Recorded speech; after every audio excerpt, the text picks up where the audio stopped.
महाराष्ट्रावर सुमारे 11 लाख रुपये कोटींचे कर्ज होण्याची शक्यता व्यक्त होत असताना राज्याच्या आर्थिक धोरणांवर तीव्र टीका होत आहे.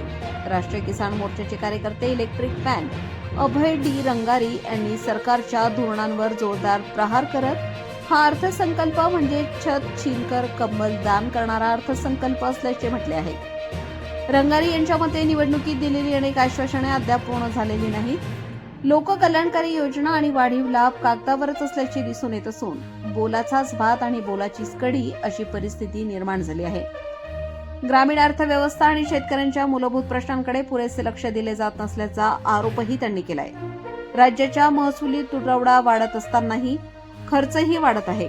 त्यामुळे भविष्यात मोठा आर्थिक दबाव येण्याची शक्यता असून त्यावर ठोस उपाययोजना दिसत नसल्याचे ते म्हणाले.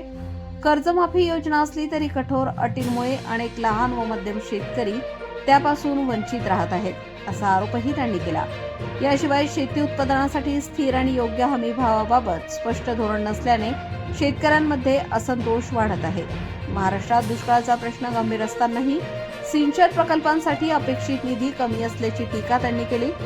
बियाणे, खत, कीटकनाशके, वीज व डिझेल यांच्या वाढत्या दरांमुळे शेतीचा खर्च वाढत असून त्यावर नियंत्रणासाठी ठोस निर्णय नसल्याचेही त्यांनी नमूद केले.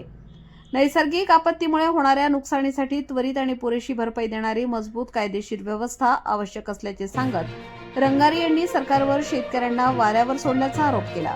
तसेच कोल्ड स्टोरेज, प्रक्रिया उद्योग, बाजारपेठ आणि शेतीमाल साठवण सुविधा वाढवण्यासाठी मोठ्या प्रमाणावर योजना राबवण्याची गरज त्यांनी व्यक्त केली. घरकुल योजनेसारखी गोदाम योजना सुरू करून शेतकऱ्यांना माल साठवण्याची सुविधा दिल्यास योग्य भाव मिळेपर्यंत माल सुरक्षित ठेवता येईल, असेही त्यांनी सुचवले.